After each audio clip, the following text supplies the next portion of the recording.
जैसे कि जब हम योग लगाते हैं तो बाबा के लिए कहते हैं कि बुद्धिमानों की बुद्धि सृष्टि के रचयिता। तो इसका मतलब जो भी चीज, परिस्थिति, जो भी इस ड्रामा में सीन बाय सीन आता है, उसके हर एक के पीछे एक जैसे राज है। कोई भी चीज एक्सीडेंट नहीं है, गलती से हो गई, अपने आप हो गई नहीं। आप देखिए, यहाँ तक कि जो मुरलियां भी आती हैं उनमें भी सब में आपको एक एक पैटर्न मिलता है। जैसे कि पीछे की मुरलियां जो थी कल तक की, वो मोह के ऊपर थी। आज की मुरली में बाबा ने बोला है कि मोह रुलाता बहुत है। जिसका भी कहीं मोह लग गया, समझ लो उसका आधा जीवन तो, आधा जीवन क्या, पूरा जीवन ही रोने में ही बीतेगा, तो दुखी होता रहेगा। तो आज बाबा ने बोला कि रोना नहीं है। रोगे तो जैसे ईश्वर की आबरू गवाते। अगर सीता राम के साथ है और उसके बाद भी दुखी है, तो लोग कहेंगे भाई या तो राम में कोई कमी है या तो सीता में, दोनों में से एक में तो है। देखते हैं आज की मुरली। 25 तारीख की है। प्रातः मुरली ओम शांति बाप का। मीठे बच्चे, श्री श्री, श्री का अर्थ होता है श्रेष्ठ। तो श्री श्री की श्रेष्ठ मत पर चलने से ही, श्री श्री कौन है? शिव बाबा। उसकी मत पर चलने से ही तुम नर से श्री नारायण बनेंगे। उसकी मत पर चलते चलो, नारायण बन जाएंगे और निश्चय में ही विजय है। क्योंकि हमारी बुद्धि अभी पूरी तरह सालिम तो हुई नहीं है। बाबा जितना मर्जी समझाए, या हम खुद भी अपने आप को समझाते हैं, तो फिर दोबारा से कहीं ना कहीं कोई सवाल उठते हैं। तो इसीलिए बाबा ने कहा निश्चय रखो, अपने ऊपर निश्चय रखो, बाबा के ऊपर निश्चय रखो। उस निश्चय को हिलाओ मत। प्रश्न है, ईश्वर की डायरेक्ट रचना में कौन सी विशेषता अवश्य होगी? हम बाबा की पहली रचना है। भगवान जब इस धरा पर आया और जब ब्रह्मा बाबा के तन में आए, तो ब्रह्मा बाबा ने हमारा आह्वान किया। क्योंकि हम बाबा की राजधानी की है, तो हमारे अंदर कोई तो विशेषता दूसरे मनुष्यों से होनी चाहिए। वो है सदा हर्षित रहने की। हमारी एक नेचुरल, एक वो हमें हर्षित रहने के लिए। ऐसा नहीं है जब कैमरा सामने आए तभी हमारे चेहरे पर स्माइल है। ईश्वर की रचना के मुख से सदैव ज्ञान रत्न निकलते हैं। और हमारा जो बात करने का तरीका भी ऐसा ही, चलन बड़ी रॉयल चाहिए। बाप का नाम बदनाम करने वाली चलन ना हो। ऐसा कोई काम ना हो लोग कहें भाई ये कहाँ जाते हैं। रोना, लड़ना झगड़ना, उल्टा सुल्टा खाना, ये ईश्वरीय संतान के लक्षण हैं। ईश्वर की संतान कहलाने वाले अगर रोते हैं, कोई अकर्तव्य करते हैं जो नहीं करना चाहिए, तो बाप की इज्जत गंवाते हैं। ये तो होता ही है कि कोई बच्चा है, उसने कोई उल्टा काम किया तो बोलेंगे भाई इसका बाप कौन है, उसको पहले बुलाओ कि भाई क्या सिखाया उसने अपने बच्चे को। तो बाप की इज्जत गंवाते हैं। इसलिए बच्चों को बहुत बहुत संभाल कर। आपको पता है जो बड़े बड़े कुल से व्यक्ति होते हैं वो भी अपना बहुत ध्यान रखते हैं। जो जितना रॉयल कुल का होता है, बहुत ध्यान रखते हैं। बाबा ने कहा तुम्हें बहुत बहुत संभाल रखनी है। सदा ईश्वरीय नशे में हर्षित मुख रहना। कभी तो हम, अगर हम भी रो रहे हैं, दुनिया वाले भी रो रहे हैं, तो वो कहेंगे भाई आप वहां जाके रो रहे हो, हम बिना जाए रो रहे हैं, तो फायदा क्या? इसलिए ऐसा नहीं। गीत है तकदीर जगा कर आई। ओम शांति। बच्चों का मुखड़ा देखना पड़ता है। बाबा जब बैठते थे तो बाबा थोड़ी सी ऊपर, बाबा की संदली होती थी, जो गद्दी होती थी, उसके ऊपर बाबा बैठते थे। उसमें कोई टेक नहीं होती थी, बाबा कमर नहीं टिकाते थे, सीधा ही बैठते थे।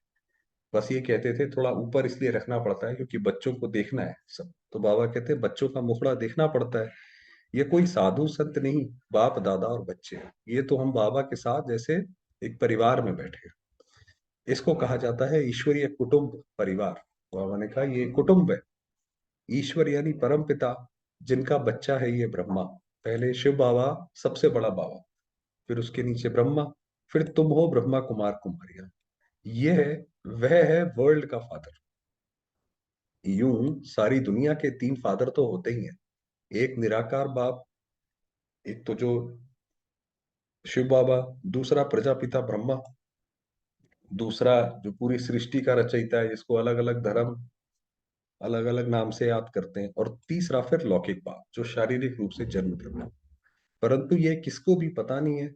चित्र आदि भी बनाते हैं, लेकिन जानते नहीं कि ये कब आए थे। शिव का भी चित्र है, ब्रह्मा विष्णु शंकर का भी चित्र है, परंतु वे क्या पार्ट बजाते हैं? कहते तो है ब्रह्मा द्वारा स्थापना, शंकर द्वारा विनाश। विनाश द्वारा कैसे कराते हैं, ये बहुत बड़ा सवाल है। तो आपने कहा वो जानते नहीं है। उन्हों का नाम क्यों गाया जाता है, ये भी कोई नहीं जानते हैं। भल बहुत पढ़े हुए हैं, लाखों की संख्या लेक्चर सुनने आती है, परंतु तुम बच्चों के आगे जैसे कुछ भी नहीं जानते। ये तो हमने भी बहुत महसूस किया कि दुनिया में सिर्फ वो नाम बड़े दर्शन छोटे वाली बात है, कि लोग बहुत उनकी प्रशंसा करते हैं। अब थोड़ा सा उनसे सवाल जवाब करें, थोड़ा सा पूछें, गहराई में जाएं, चाहे विज्ञान हो चाहे धर्म हो, तो आप देखेंगे कि वो जानते नहीं है। तो बाबा ने कहा तुम बच्चों के आगे जैसे कुछ नहीं जानते, बिल्कुल ही तुच्छ बुद्धि है। ये हमें अंत में एहसास होगा, जब अंत में बाबा की प्रत्यक्षता होगी, तब हमें पता पड़ेगा कि हमारा भाग्य कितना ऊंचा है। बाबा आकर तुमको स्वच्छ बुद्धि बनाते हैं। तुम सब कुछ जानते हो, अब हम सब कुछ जान गए, भगवान को ही जान गए।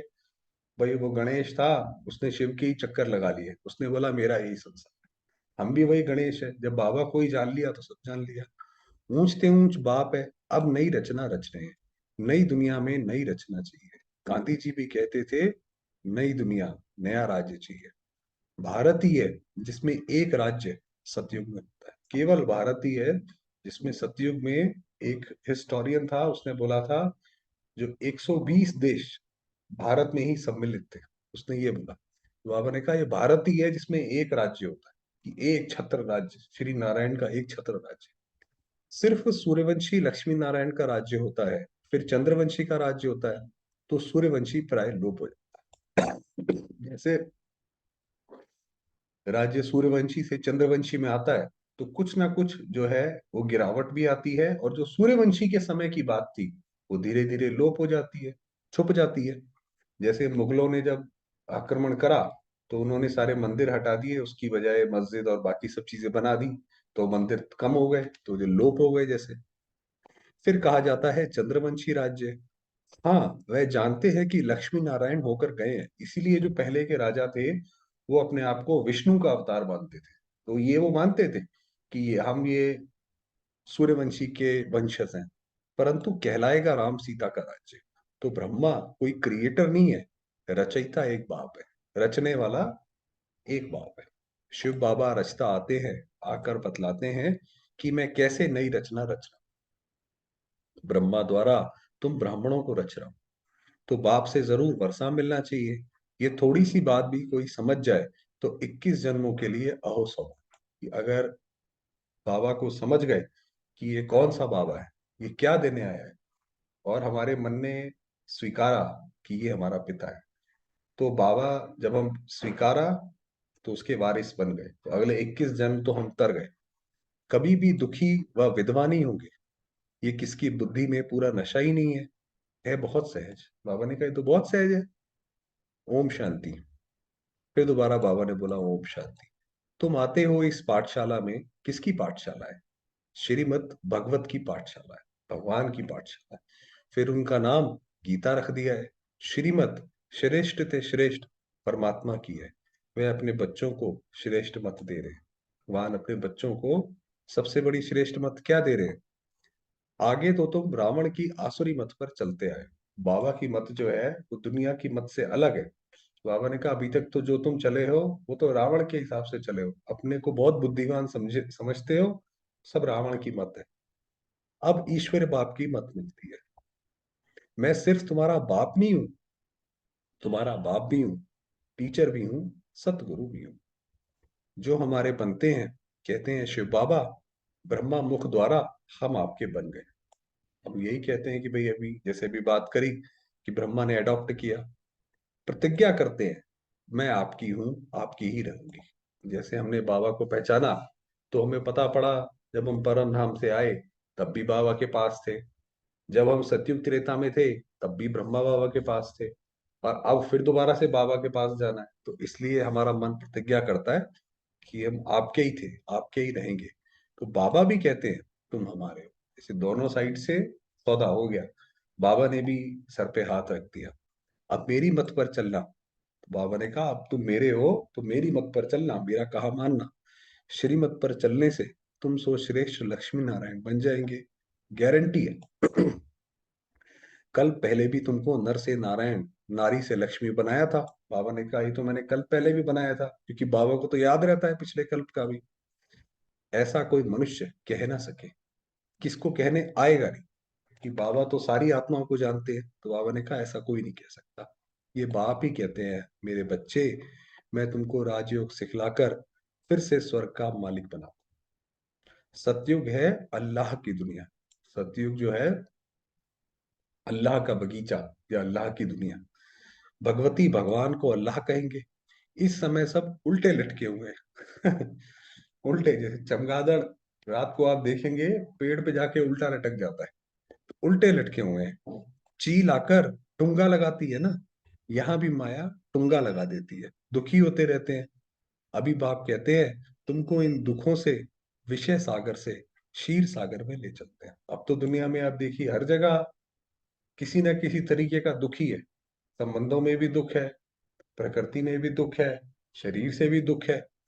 तो फिर यहाँ से बाबा हमें क्षीर सागर में ले चलते हैं।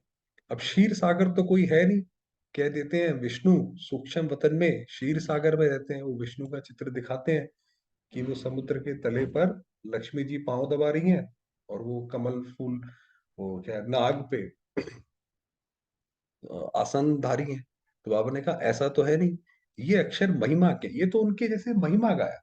कि किसी को कहते हैं भाई आप बहुत बहादुर हो, शेर से भी बहादुर हो, ये थोड़ी है कि शेर और उनकी लड़ाई हुई थी और उसने शेर को परास्त किया तब वो बहादुर कहलाया। ये तो महिमा के अक्षर है कि विष्णु जी जैसे क्षीर सागर में बिल्कुल आराम से लेटे हुए हैं, ये उनकी अवस्था का गाया।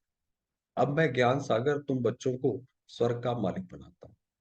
तुम काम चिता पर बैठने से जलकर काले बन जाते हो। हम जो दुखी हुए, जो काले बने, क्योंकि आप देखिए लक्ष्मी नारायण को तो गोरा दिखाते हैं, और अब तो इंडियंस का ब्राउनिश जो है स्किन दिखाते हैं। बाबा ने कहा है कि काम चिता पर बैठने से काले हो गए, मैं आकर तुम पर ज्ञान वर्षा करती। काले हो गए हो माना सिर्फ शरीर से नहीं, मन से भी, मन में जो विकार आ गए। तो बाबा ने कहा मैं तुम पर ज्ञान वर्षा करता हूँ, क्योंकि जल कर काले हो गए ना, तो जल इसीलिए वर्षा होती है, तो ठंडक होती है, जिससे तुम गोरे बन जाते हो। शास्त्रों में ये अक्षर है कि सगर राजा के बच्चे जल मरे थे। जो शास्त्रों में आता है कि सागर के बच्चे जल मरे। बातें तो बहुत बना दी हैं, तो थी वो सारी महिमा की बातें, कि कहना ये चाहते थे कि जब भगवान आता है तो अमृत देता है, लोगों ने उसको अलग ही समझ लिया। अभी बाप कहते हैं ये सब बातें बुद्धि से निकालो, जो जो मनुष्य बोलते हैं सब बुद्धि से निकालो। अब मेरी सुनो, संशय बुद्धि विनश्यंति। अब मुझ पर निश्चय रखो तो निश्चय बुद्धि विजय। बाबा पे एक हम निश्चय रखेंगे, यही तो गीता का पाठ है, यही तो अर्जुन बार बार प्रश्न करता है, और श्री कृष्ण बोलते ही निश्चय रखो, निश्चय रखो। वही बाबा भी कहते हैं निश्चय रखो, विजय माला के दाने बन जाएंगे। माला का राज भी समझाया है, जो अच्छी सर्विस करते हैं उनकी विजय माला बन, वो जैसे गायन योग्य है। सबसे अच्छी सर्विस करने वाले दाने रुद्रमाला में आगे जाते हैं। भाई जिसने बहुत आत्माओं का कल्याण किया वो आत्मा आगे है। फिर विष्णु की माला में आगे जाएंगे, पहले शिव बाबा की माला में आगे, फिर विष्णु की माला में। नंबर वार 108, फिर 16,000 की भी ऐड करो। ऐसे नहीं, सतयुग त्रेता में सिर्फ 108 ही प्रिंस प्रिंसेस होंगे, वृद्धि होते माला बढ़ती जाती है। तो जो 16,000 की माला है, तो इतने सारे प्रिंस प्रिंसेस होंगे, क्योंकि जब भारत इतना बड़ा होगा, समय आते आते आते आते सारे प्रिंस प्रिंसेस होते जाएंगे। प्रजा की वृद्धि होगी तो जरूर प्रिंस प्रिंसेस की भी वृद्धि होगी। बाप कहते हैं कुछ भी नहीं समझो तो पूछो। बाबा ने समझाया, फिर भी थोड़ा गणित है, अगर नहीं समझ आता है तो बाबा ने कहा पूछो। हे मेरे लाडले बच्चे, मुझे जानने से तुम सृष्टि झाड़ को जान जाओगे। अगर हमने बाबा को समझ लिया तो जैसे पूरा सृष्टि झाड़, कौन सी आत्मा कैसे जन्म लेती है, कब लेती है, सब पता पड़ गया। ये झाड़ कब पुराना नहीं होता है, ये तो चक्र की बात है। ऐसे थोड़ी है कि अगर घड़ी चल रही है, पहले 3 बजे थे दोपहर के, और रात को जब 12 बज गए तो वो 3 पुराना हो गया। वो तो चक्र चलता रहता है। तो बाबा ने कहा ये झाड़ कब पुराना नहीं होता। भक्ति मार्ग कब शुरू होता है ये तुम जानते हो, ये है कल्प वृक्ष। नीचे कामधेनु बैठी है, जरूर उनका बाप भी होगा, जो जगदम्बा के लिए बोलते हैं कि भाई वो कामधेनु है, तो उनका बाप भी होगा जगदम्बा का। अभी तुम भी कल्प वृक्ष के तले में बैठे, हम भी तले में बैठे हैं, माना जैसे नए वृक्ष की जब बाबा स्थापना कर रहे हैं, जो नया कलम लगा रहे हैं, उसमें हम आत्माएं सहयोग दे रही हैं। तो सहयोग दे रही हैं इसलिए हम जड़ में बैठी हैं। फिर तुम्हारा नया झाड़ शुरू हो जाए, तो फिर जब वो पेड़ वृक्ष बड़ा होगा तो वो हमारा हो गया। प्रजा तो लाखों के अंदाज में बन गई और बनती जाएगी। बाकी राजा बनना ये जरा मुश्किल, राजा बनने में थोड़ी मेहनत लगती है। इसमें भी साधारण गरीब उठते हैं। तो राजा कौन बनेगा, क्योंकि उसके लिए तो समर्पण चाहिए, तो उसके लिए गरीब ही उठते हैं।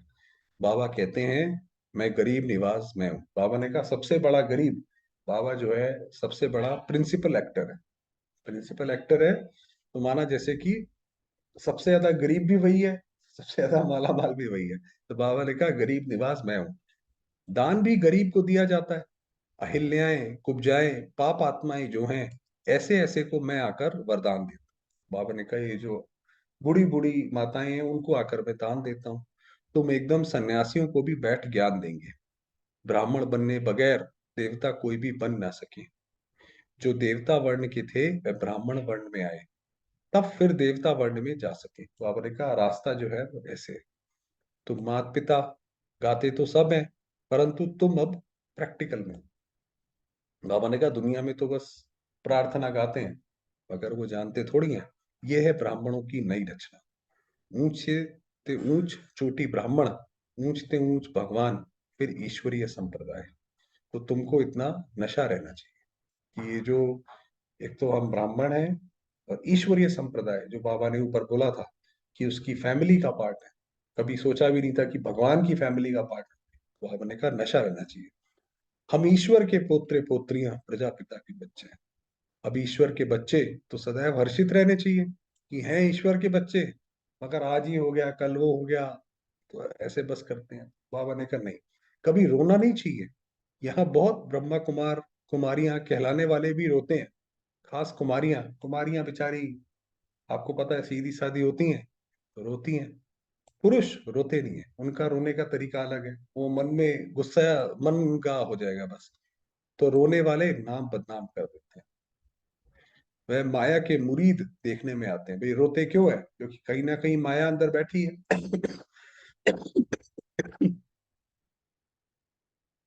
कहीं ना कहीं मोह है, जो नहीं मिला तो मन दुखी होता है। किसी की याद आती है तो माना किसी ना किसी शरीरधारी में बुद्धि जाती है, तो इसका मतलब माया है मन में। तभी तो रोना आता है, वरना राम के साथ किस बात का रोना। शिव बाबा के मुरीद नहीं देखने में आते। तो बाबा ने कहा सीधी सी बात है, तो इसलिए रोना मना आबरू। चलिए, अब थोड़ी देर वरदान। वरदान दिया एक के पाठ द्वारा निराकार। बाबा ने कहा सिर्फ एक के अंत में को, एक के पाठ द्वारा निराकार, आकार को साकार में अनुभव करने वाले। शिव बाबा निराकार है, ब्रह्मा बाबा आकार है। तो उसको साकार में अनुभव की, जैसे कि बाबा हमारे साथ सचमुच है, अनुभव करने वाले वरदानी मूर्त भाव। तो ये तो सबसे बड़ा वरदान हो गया कि अगर हमें बाबा का ऐसा अनुभव हो कि जैसे बाबा हमारे साथ है, जैसे दूसरे कमरे में बैठा। बाबा ने कहा सिर्फ एक का पाठ पक्का करके वरदाता को राजी करो। तो शिव बाबा है, सिर्फ एक का पाठ पक्का करो। क्या है वो एक का पाठ, तो अमृत वेले से रात तक हर दिनचर्या के कर्म में वरदानों से ही पलते चलते उड़ते रहेंगे। तो हर कुछ भी करेंगे तो ऐसा लगेगा जैसे बाबा की मदद प्राप्त हुई है, अगर एक के साथ ही जुड़े रहेंगे। क्या मतलब है, वह एक का पाठ है, एक बल एक भरोसा, कि हमें सिर्फ एक के बल पे भरोसा है। जो बाबा ने कहा ऊपर निश्चय रखो, एक शिव बाबा। कहीं पे भी कुछ होगा हमें एक बाबा निकाल, उसका ही ड्रामा है बनाया हुआ है, वो निकाल लीजिए। हमें किसी के आगे हाथ फैलाने की जरूरत नहीं है। एक मत, एक रस। तो बाबा जो है, आत्मा जो है वो बाबा को याद करके रस लेती रहे, सिर्फ उसी के रस में रहे। एकता और एकांत प्रिय, आपस में हम सारे भाई भाई हैं, एक ही पिता की संतान है, और एकांत प्रिय। तो ये एक शब्द ही बाबा को प्रिय है। जो इस एक का पाठ पक्का कर लेते हैं उन्हें कभी मुश्किल का अनुभव नहीं होता। एक बाबा के पास आ गए, बस बिल्कुल शांत। ऐसी वरदानी आत्मा को विशेष वरदान प्राप्त होता है। तो जो एक के उसमें है, वो तो समझ लीजिए विशेष वरदान उसको प्राप्त है। इसलिए वे निराकार आकार को जैसे साकार अनुभव करते हैं। इसलिए उन्हें बाबा की टचिंग ऐसे ही होगी जैसे बाबा हाथ पकड़ के कोई काम कर। स्लोगन दिया, बहुत अच्छा स्लोगन। किसी से किनारा करके अपनी अवस्था बनाना। भाई इनसे साथ हमारी बनती नहीं है, ये तो बहुत टेढ़े तरीके से बात करते हैं। तो उससे किनारा करके अपनी अवस्था बनाने के बजाय सर्व का सहारा बनो। ऐसी अवस्था बनाओ कि आप उसको सहारा दे सको, ना कि हम अपना बस अपना अलग हो जाएं। और ऐसे किस किस से अलग होंगे? कईयों से तो नहीं हो पाएंगे, हमारे कर्म बंधन ऐसे हैं। तो बाबा ने कहा उनका सहारा बनो। चलिए, समय बहुत हो गया, बाबा को याद।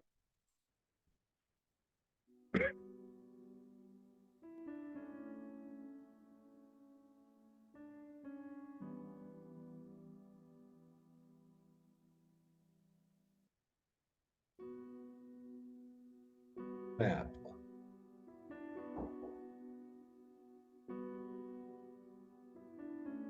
परम पूज्य, परम पवित्र,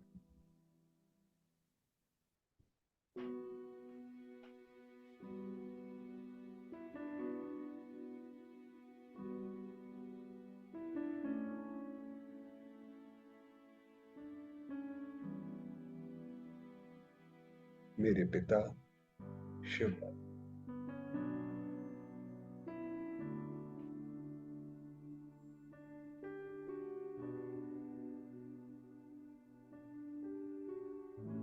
मैं आत्मा उनकी संतान, ईश्वरीय परिवार।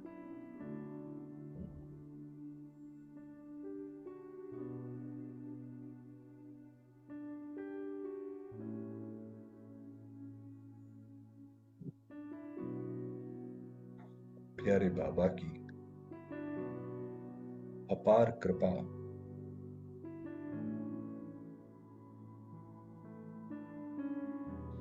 असीम स्नेह,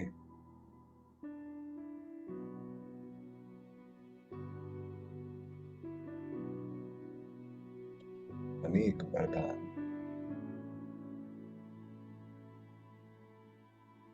मुझे आत्मा पर बरस रहे।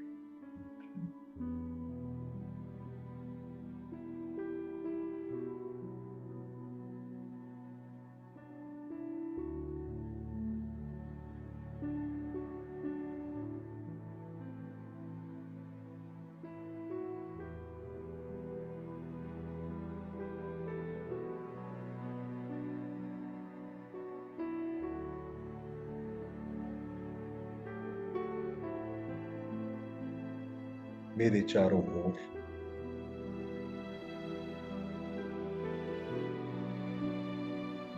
परमात्म किरणों का आभा मंडल है।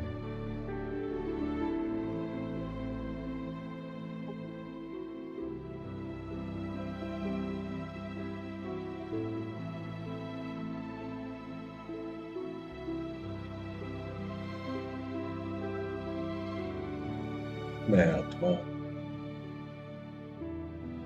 महान सौभाग्यशाली,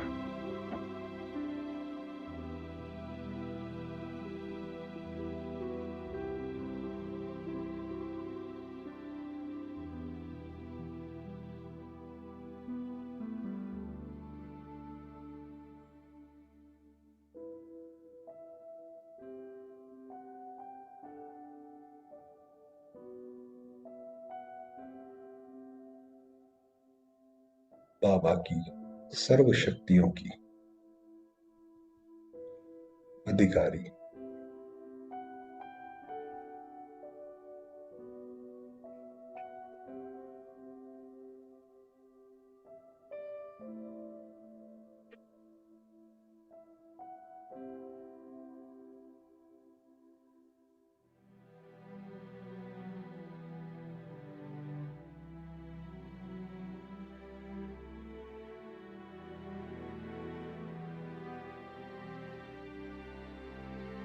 उनकी किरणें मुझ आत्मा पर पड़कर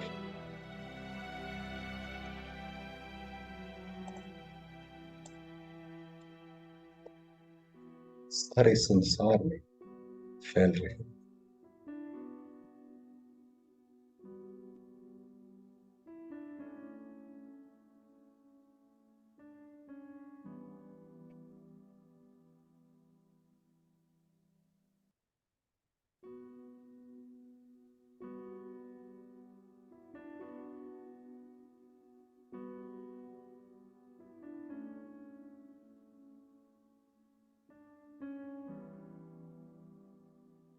सारे संसार में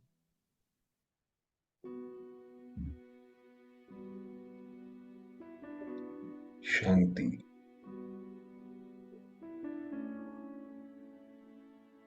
क्षमा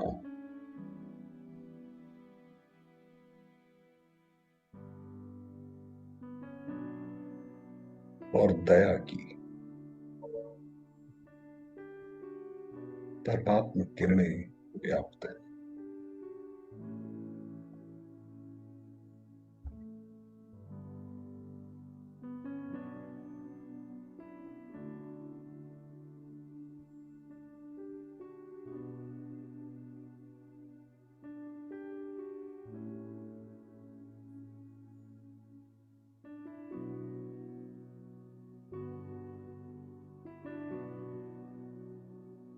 मैं आत्मा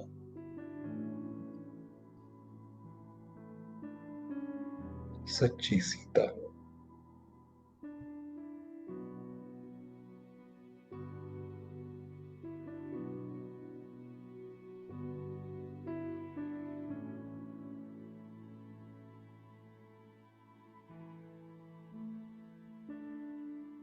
मेरे मन के हर कण में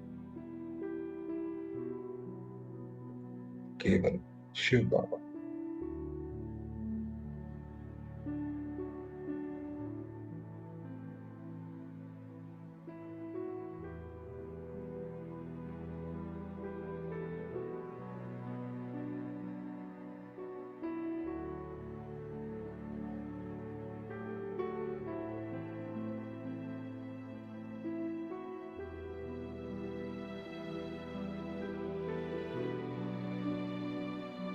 ओम शांति।